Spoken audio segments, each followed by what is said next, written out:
Good morning, Stokastic baseball fans. Terry McBride here. Welcome to the MLB Strategy Show for November 1st. November baseball. World Series Game 3 show Redux. The show's so nice we had to do it twice. The game got rained out yesterday. Of all the many, many things we talked about during yesterday's strategy show, I don't think that I remembered to mention that it was a nasty, ugly Halloween here in Jersey. And obviously, Jersey's close to Philly, which is the important part, and that the game was in danger of getting rained out. So they did the smart thing. They didn't want to go 2008 style, postpone the game, have to bring everybody back, start it up in like the late innings. It's just becomes a mess at that point. So everything gets pushed back by a day. We've got that's good news for the Phillies. They're not going to be starting Noah Syndergaard anymore. They're going to be starting Ranger Suarez. Now they can line up Aaron Nola for the Wednesday night game. So falls a little bit better in the Phillies' favor. Astros are going with Lance McCullers Jr. Again, same starter as yesterday. Lineups should be relatively the same as what we were expecting yesterday, but we'll take a look. We'll go through the pitching. We'll go through the hitting. We'll do everything once again. We'll go take a quick look at some lineup builds and see if we can put something together, see if any pricing or anything on the ownership side changed notably or anything like that. So we'll go through all the ins and outs of the slate as usual. We are brought to you again by our pals over at BetMGM. They're running that killer no-brainer promo. If you bet $10 on any money line in the NBA and anybody hits a three-pointer, they give you $200. It's that easy. It's not going to run forever. It's very, very easy to go over there and create an account and just put a $10 bet down on any money line, and then they just hand you $200. It's that simple. Just go do it. Don't even think about it. Don't sweat it. No scams, no nothing involved. Just free money from a sports book that wants your future business. So what they're going to do, you're going to get your $200. You're going to take it. You're going to roll it up on the NFL. You're going to build a little bankroll there. And then you're going to be playing with house money the entire time you're betting on their site. It's just the right way to go. BetMGM, check them out. We'll talk about them again later on. You guys have heard about it a little bit. Let's dive into the slate here. I'm going to share the old video here. And just for the record, I can still see myself. I don't know if you guys saw yesterday's show, but once it went up on YouTube, I was gone. It was just a weird black box. But I did the entire show like normal. I could see myself like I can right now in the little broadcast window here as I minimize off to the side over here. So hopefully I come through, but let's be honest, you need to see the numbers and hear the information rather than see my ugly mug. So it doesn't really matter whether I'm sitting there or not. But let's take a look at this slate. Like I said, Lance McCullers Jr. going again for the Astros. He was yesterday's scheduled starter. We talked through that. Very good high-end starter. He's obviously, priced at 11 for one of the most expensive pieces on the DK slate. Actually, the most expensive piece on the DK slate, which makes sense. The pitching typically projects out as the most valuable option, the most projectable and the high-end options because of how much action they see through a baseball game. And we see that, 23-point fantasy projection on McCullers, 22 on Ranger Suarez, using my numbers, using FanDuel scoring, of course. But we see that those guys are significantly higher projected than these hitters. But what we're hunting for, of course, is those games where the pitching doesn't necessarily come through. You can get away from some of that ownership like we talk about when we build these lineups. Just looking at McCullers again briefly, a premium strikeout pitcher to a degree. Premium's probably a strong word for who he is at this point. 27% last year, 25.6% this year. So a little bit above league average. What he does struggle with a little is the walks. He puts guys on base. He gets himself into too much trouble. So that's something to keep an eye out for today. That could feed into the Phillies upside here. Get a couple guys on base, and then they'll be homer hunting. They'll be looking for that long ball. McCullers is not easy to take deep. 2.05% home run rate this season, only a 31.7% hard hit this year, a 4.9% barrel rate. Those are excellent marks for home run prevention. Last year, the hard hit was a little more aggressive, 40.4% hard hit. That's a pretty high hard hit number. Very nice drop in the hard hit rate this year. But you can see the barrel rate was similar-ish, 4.9 to 5.3. That's roughly the same. And only a 1.9% home run rate last year, 5.1 degree average launch angle. So he's keeping the ball down a little bit more last year, but very effective keeping it in the yard no matter what. When he does get himself into trouble, either via the walk or via some batting average on balls in play, some happenstance, he's got a 1.24 whip. That does mean there are some guys on, but he's very good at getting himself out of trouble as well. So he can typically extricate himself from those situations. So that'll be, like I said, something to watch for sure.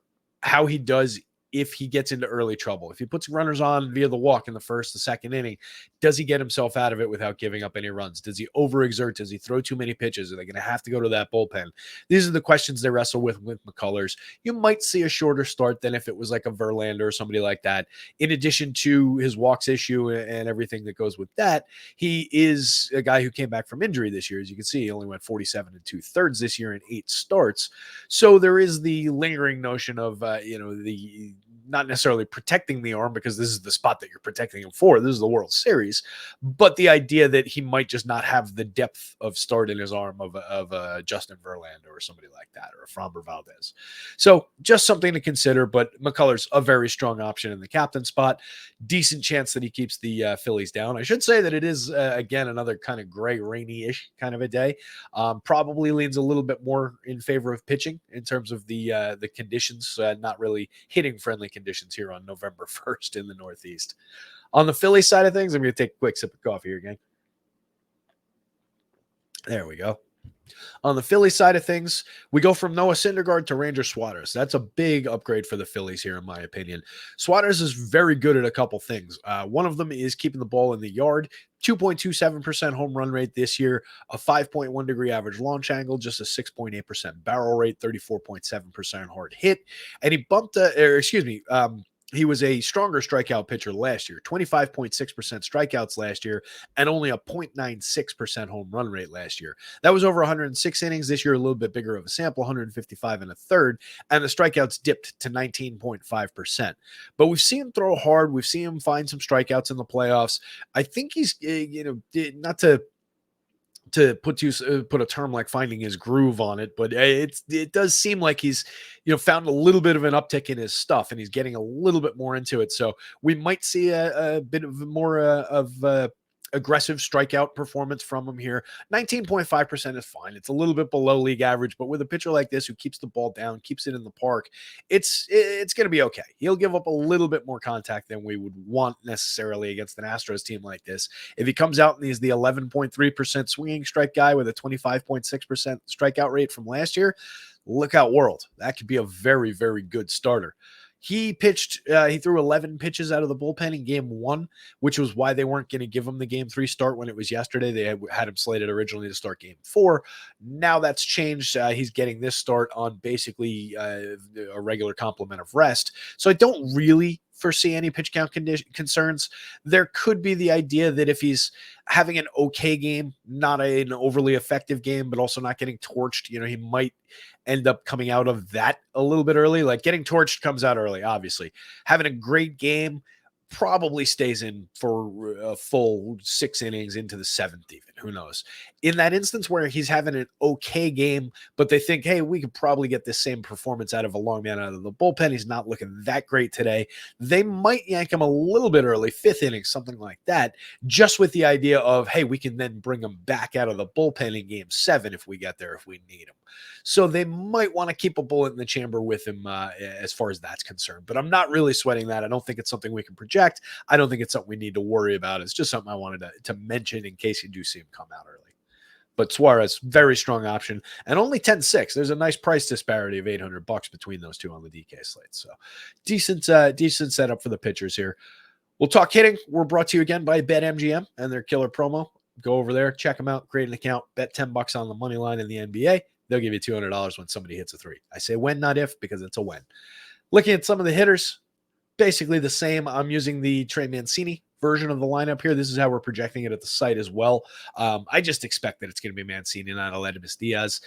We did see Diaz get the start. Mancini's been struggling mightily in the playoffs, but I do think it's a good spot, especially with a lefty on the hill. It would be weird if they didn't go with Mancini here. So he's pulling a ton of ownership still at that $4,600 price on the DK slate. He's going to be massively popular. So that's something to watch out for. Oh, actually, you know what? I may not have updated that. Let me jump back over here. Bear with me one sec, guys. I want to make sure I'm giving you guys the right information. Let me make sure that I did that. I might not have. Let me update the ownership here real quick. Bear with me one sec. We'll double check and we'll make sure that is the correct Trey Mancini ownership, because actually it looks like we've got Aledmus Diaz projected in there now for ownership. How about that? All right, so that'll change a little bit. Grab this column. So I'm using the combined ownership column here. A lot to keep track of. This is for the FanDuel slate as well, because I'm sure I didn't do it there. In the meantime, while I'm doing this, in my pocket, my phone is going nuts with notifications. I assume from my idiot friends on our group text message thread. You guys have one of those? Just a group text with all your buddies and shoot the shit and send jokes back and forth and talk sports and stuff. That's what we got. So that's going off in my pocket like crazy right now. I think they were talking about one of them was a big Eagles fan and saying he was torn because he didn't know if he was going to be able to watch game 4 on Thursday night or the Eagles. And I think they're playing the Texans. Why would that be a concern? Watch the World Series. Eagles Texans, please. All right, so it looks like we're projecting Aledmys Diaz. I'm going to leave Trey Mancini in my lineup. I suspect it's going to be Trey Mancini, but just for argument's sake, let's say it is Aledmys Diaz. He's 6,400, so that's a very different DFS play. He's pulling 40% ownership, still the most popular Astros bet because of that price tag, but that's a very different value piece there. I still expect Trey Mancini. I still expect that he would be, if he is in the lineup, in that 40-ish popularity range, 40, 50%, just because of that bargain basement price. So assuming he's in there, that's a bet I'm interested in. Chas McCormick, obviously a guy I bring up all the time, decent discount on the price. Yuli Gurriel, same thing at the $6,800 price. Those are your value pieces. Those are guys going to help you get to some of these others. If you saw the show yesterday, we were struggling a little bit to put together a good DraftKings lineup that wasn't very challenged to be unique. I suspect that's going to be very much the same today. As I'm looking at these prices, they're pretty much the same prices, same ownership potential. So it's going to be interesting. Obviously, our star names are up here with Jose Altuve, Jeremy Pena, Jordan Alvarez, Alex Bregman, Kyle Tucker. Alvarez and Tucker, I bring this up every time they face a lefty. They tend to go under-owned when they face a lefty, and they do not sweat lefties at all. It is not a spot where you should go away from them because of a lefty at all. Either one of them. They're excellent against lefties. It doesn't look like that's really impacting them. One game slate, 25% ownership. That's going to happen anyway. I mean, they're going to get swept up anyway. Alvarez is a little low, 17. I was looking at the Pena number above him. Bregman, 15.8%. Nice righty bat in the middle of this lineup, in the middle of those two hitters. There's no real reason to leave him on the table. So getting to Alvarez, getting the Bregman in the teens is a decent boon in the Astros lineup there. We'll talk Phillies bats in just a sec.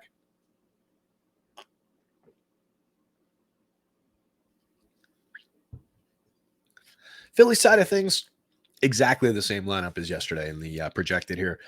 It's the Bryson Stott, Brandon Marsh version of it, the two lefty bats that we've seen swap out when they're facing a lefty. They'll be facing a righty and Lance McCullers. I fully expect those two hitters. We get the value bats that we've talked about on every show down the bottom of the Phillies lineup, of course.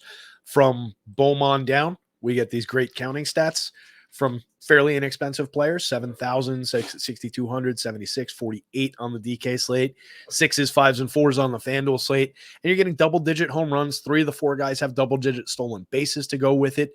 You get a 280, 315, 398 hitter who is 2% worse than average creating runs in Alec Bohm from the 6th spot. You get a hitter who is 5% better than average creating runs in Gene Segura, who typically does not get that much attention. Let's be honest, 13.1% on a single game slate combined ownership. That's pretty low. He costs 7,600, and I get that. Like, that's an aggressively high price for that player. But on this kind of a slate, when he's going that on their own, that creates an opportunity.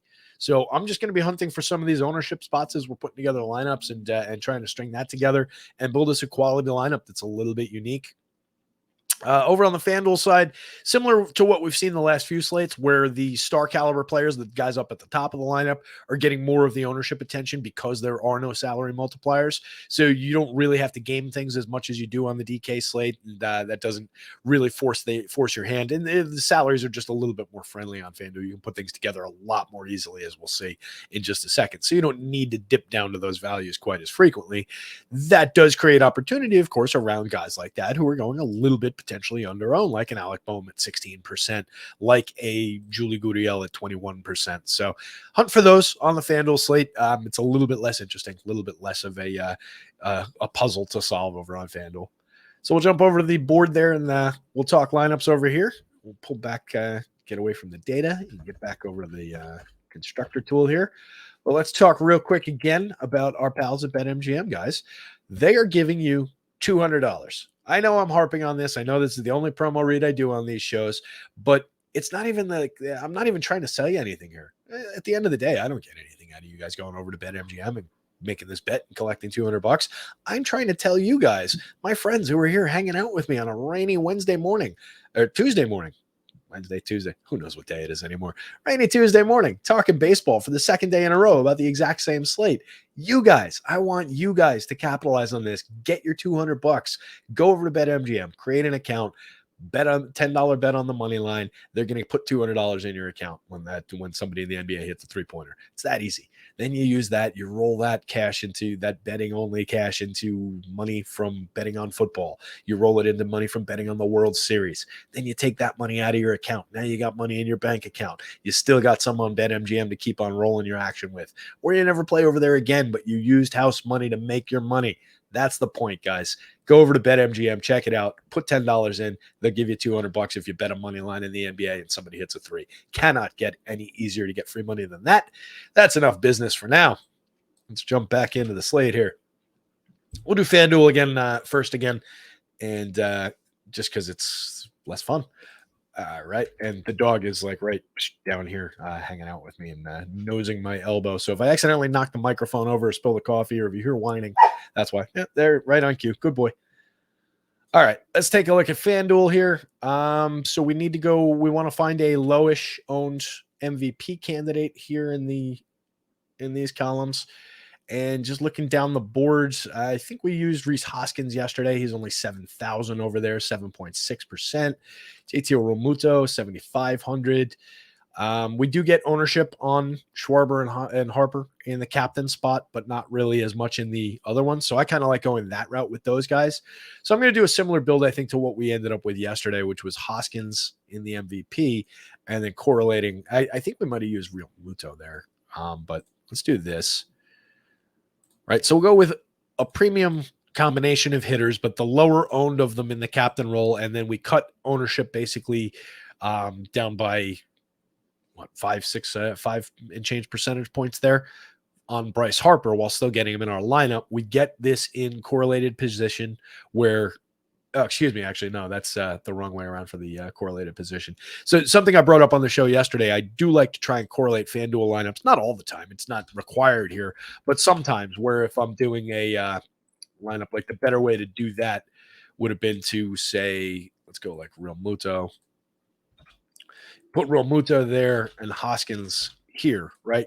So then if Hoskins is on base and Realmuto drives him in, you get the higher score into your higher multiplier spot, and you're still getting the two guys who correlated together. It doesn't have to be built that way by any means whatsoever. It's just a one way to potentially find a way to game FanDuel a little bit with the two multiplier spots.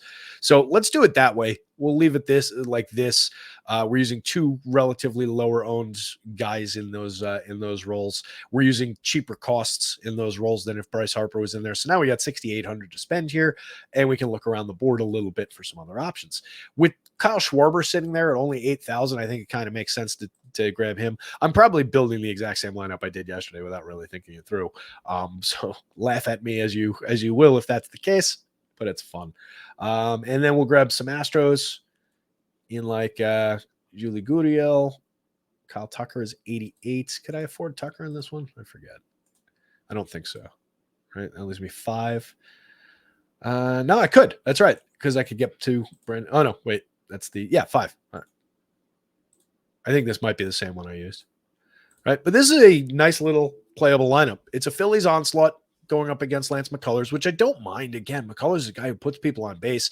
We're not talking about a major home run upside, but the Phillies are a team that can string together some sequential hitting and score some runs. So I don't hate that idea. It spends all our salary. It's unique, 1 in 43,000. That's not too bad for a single game slate for the first effort. You can mix and match some different pieces into here, see if you can get that uniqueness up a little bit.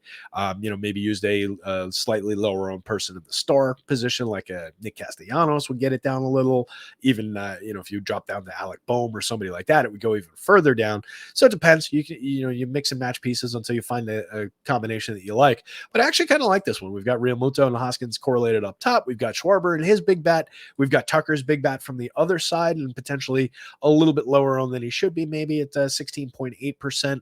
So I think that's relatively strong. And then we get Brandon Marsh wrapping around and correlating with all those guys from the top of the Phillies lineup on the other side. So really, it's a 4-man Phillies stack that's a no gaps, so to speak, in the stack. 9, 1, 2, 3, and then it's Kyle Tucker. That's not bad. I'll take that lineup at 43,000 unique.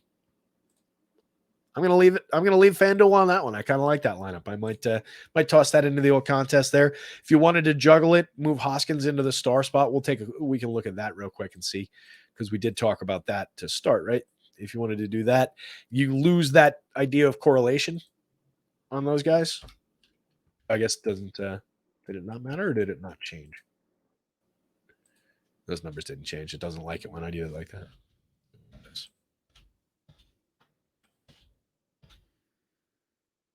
Right, so it's only slightly different. Hoskins is 7.6% and Realmuto's 6.8% in the as we change that. So you see it dropped to 42,000 by making that change, but you do lose that correlated that little correlated batting order trick there. So I prefer it the other way around, and I don't think you're sacrificing all that much ownership, obviously, to do it that way. So we're good there. Dog is freaking out under the table. I don't know why he picks these solo shows to go nuts. Hey, keep it down, pal. Go lie down. We'll go out in a minute. All right, DraftKings lineups. Let's take a look. As usual, we'll build one with a pitcher up top. We'll use the cheaper Ranger Suarez this time around because McCullers was giving me such an issue yesterday. See if I can see if that extra $800 makes a difference. So we'll go Suarez, which leads us to Phillies fairly naturally, I think. So we can grab our guys here. Let's grab a little Schwarbs off the top. Go expensive, 61. See, making that decision, you immediately get into trouble, though, because now look how many of these different hitters are difficult to fit into this now because I've only got 61 left. So that's challenging to go expensive bat right off the top there. Let's be a little bit more moderate in who we choose. Instead of the $9,600 Kyle Schwarber, why don't we take $8,400 JT Realmuto and $7,200 Nick Castellanos? We'll go both of them. That's got us with 61 left to spend across our other positions here. So we're doing all right there. We could grab Stott and throw him into the combo here. It's Phillies again. Then we could grab Yuli Gurriel, and that leaves us 55, which cuts us off from Maldonado, which sucks. But we could go with Marsh, or we could go with Trey. We could not go with Aledmys Diaz in that spot. So it's tough. I mean, DK's done a good job with this pricing on these slates because it's difficult, even with this combination of hitters. It's difficult to get hitters in a good position again with a pitching captain and that's with the cheaper of the two pitchers in the captain spot. So let's say we did go with Brandon Marsh, leaving 700 on the table. That's only a 1 in 13,000 lineup. I don't think that's unique enough. By the same token, if we go with Trey Mancini, he doesn't have an ownership projection rate. What was it? It was like 48%, something like that. 48%. 12,000. Not good. I think it was even higher. I think it was like 58%. 10,000. Not good. So that still calculates over there. So let's unwind some of this. Maybe we'll go Stott up here instead of Castellanos. So we've got Realmuto. We've got Stott. Actually, you know what? Let's take those guys out. Let's see if we can build a more functional version of this with some of the guys with a little value. Let's go a little Gene Segura, who's only 11% owned at that price. I do like that. I mentioned that before.